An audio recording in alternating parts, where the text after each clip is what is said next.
dead. Piston number 1.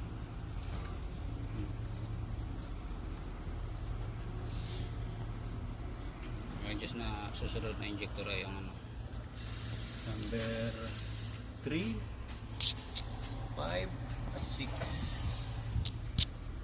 Kalating ikot ulit to 180 degrees. Yan. Dito ganun din. So yan, kalahati na yan.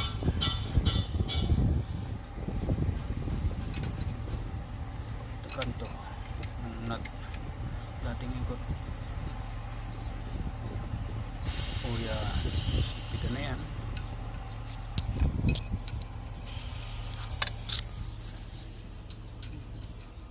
Okay na. Tandaan ko yung kanto ng nut. Oh.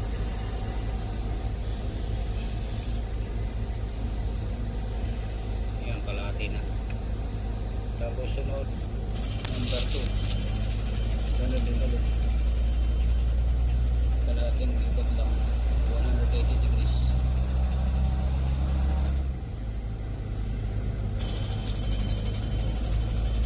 Ayan, kalahating ikot.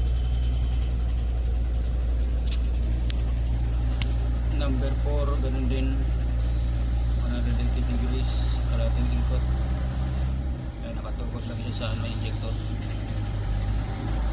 Dapat lang ayan. O yan, kalahati. Panay 180 degrees. Pag naka update yung number 6, just 1